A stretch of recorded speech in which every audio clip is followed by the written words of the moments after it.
वंदे मातरम इस रचना की 150वीं वर्षगांठ के स्मृति उत्सव के अंतर्गत प्रस्तुत है लघु रूपक श्रृंखला वंदे मातरम एक जय घोष। मूल मराठी संहिता मिलिंद सबनिस, हिंदी अनुवाद जयंत पात्रेकर, प्रस्तुतकर्ता अनुश्री पाठक। आज सुनिए इस श्रृंखला की 16वीं कड़ी।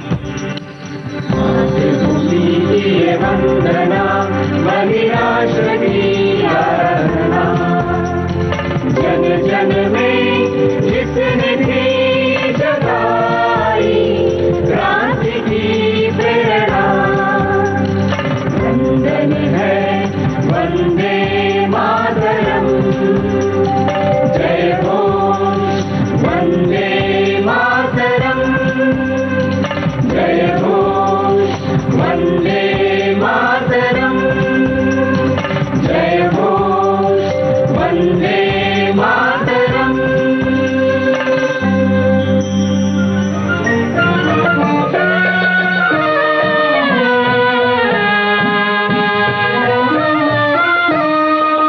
रूपे रूप माए तुम्ही हे, आलो आलो माय, रूपे रूप माए तुम्ही हे, आलो आलो माय, केले आरू रूपे आधार रूपे, आरू रूपे आधार रूपे, तुम्हारी हो जाए, तुम्हारी हो जाए, आलो आलो माय।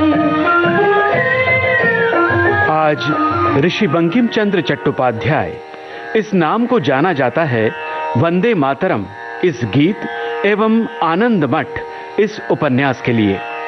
ललिता ओ मानस उनका पहला कविता संग्रह था, जिसके बाद स्वतंत्र रूप से उन्होंने कोई विशेष काव्य लेखन नहीं किया और इसीलिए आगे एक उपन्यासकार के रूप में उन्हें प्रसिद्धि मिली, या यूं कह लें कि आधुनिक भारतीय साहित्य में उपन्यास इस विधा का बीजारोपण करने वाले अग्रणी साहित्यकार थे बंकिम चंद्र चट्टोपाध्याय।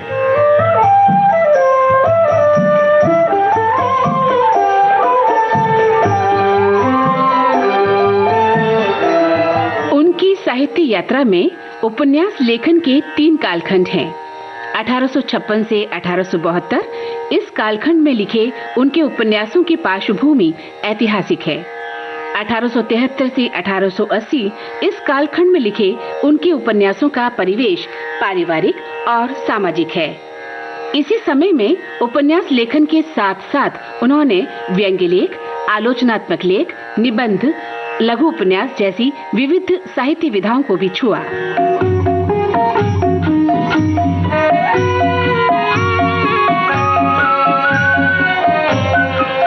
1880 के बाद के कालखंड में बंकिम चंद्र जी राष्ट्रवाद एवं आध्यात्मिक लेखन की ओर मुड़े। इन्हीं दिनों में लिखा उनका महत्वपूर्ण उपन्यास है आनंद मठ। इस काल में लिखे आनंद मठ, देवी चौधरानी और सीताराम, ये तीनों उपन्यास वैसे तो ऐतिहासिक पार्श्वभूमि के हैं, मगर पहली बार उनका जुड़ाव अध्यात्म से हुआ था।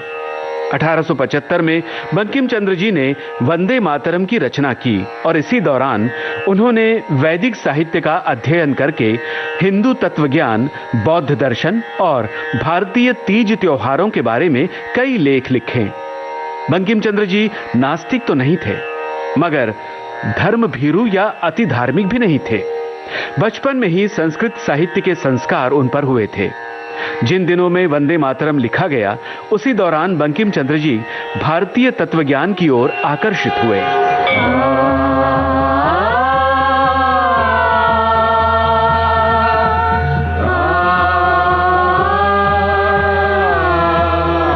श्रीमद् भगवत गीता का भी अध्ययन आरंभ हो चुका था।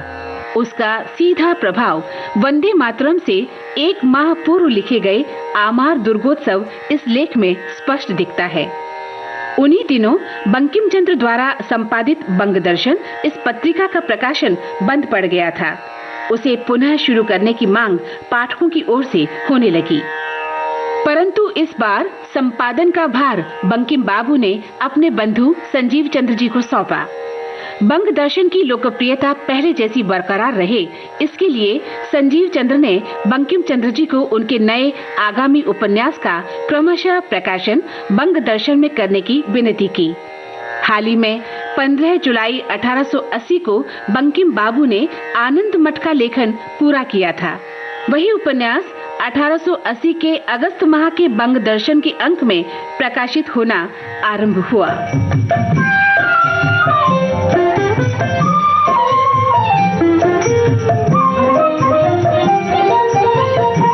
इस उपन्यास के अत्यंत उत्कंठापूर्ण लेखन की वजह से पाठक बंग दर्शन में उसके अगले भाग की प्रतीक्षा करने लगे।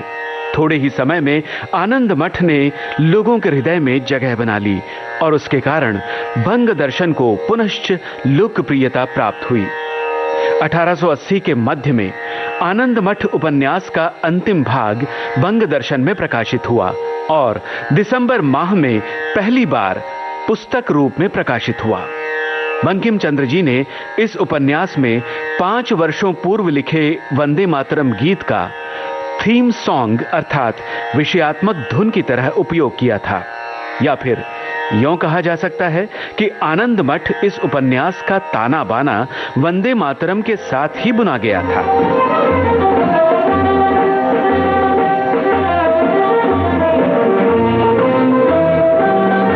वंदे मातरम के एक अध्ययनकर्ता और लेखक रंगा हरि जी लिखते हैं, वंदे मातरम के साथ आनंद मठ, आनंद मठ के साथ वंदे मातरम, दोनों का अन्योन्याश्रय दिख पड़ता है। किसी कवि का कहना है, जल से कमल, कमल से जल, जल व कमल से शोभता जलाशय। उसी प्रकार गीत से मठ, मठ से गीत, गीत सहित मठ से पुलकित हुआ जनमन। 2 दशकों की अवधि में आनंद मठ की 6 आवृत्तियां निकली। इतना ही नहीं, उसका 1898 में पहला मराठी अनुवाद भी निकला। चकित करने वाली बात है कि उससे 1 साल पहले ही 1897 में दक्षिण में कन्नड़ भाषा में अनुवाद निकला। अर्थात आनंद मठ की साधना कुटी में बैठकर वंदे मातरम विंध्याचल पार कर दक्षिण में भी पहुंचा।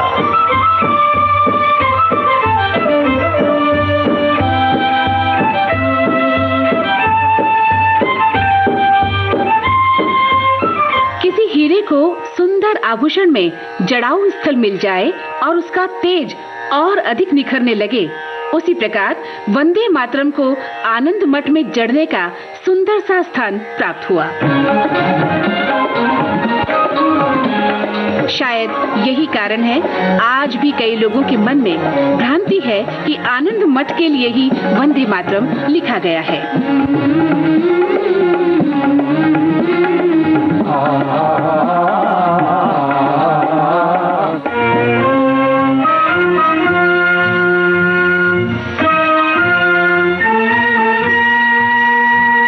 सेतु हिमाचल गूंजता स्वर, सत्य पावन और परम है अडिग हर भारतीय, मन में नहीं कोई भरम, वेदों से भी वंदनीय है, जय घोष वंदे मातरम, वंदन है वंदे मातरम, जय घोष वंदे मातरम।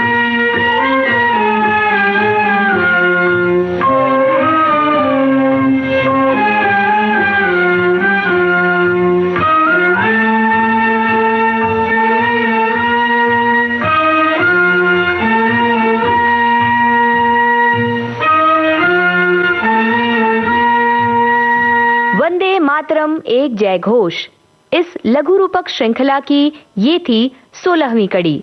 मूल मराठी संहिता मिलिंद सबनिस, हिंदी अनुवाद जयंत पात्रेकर, शीर्षक गीत रचना जयंत पात्रेकर, शीर्षक गीत के संगीतकार अमित रॉय, वाचक स्वर जयंत पात्रेकर और मंदाकिनी जोशी, तकनीकी सहयोग किरण बंग, प्रस्तुति सहयोग आकाशवाणी पुणे, प्रस्तुतकर्ता अनुश्री पाठक। ये कार्यक्रम विविध भारती से प्रसारित किया गया।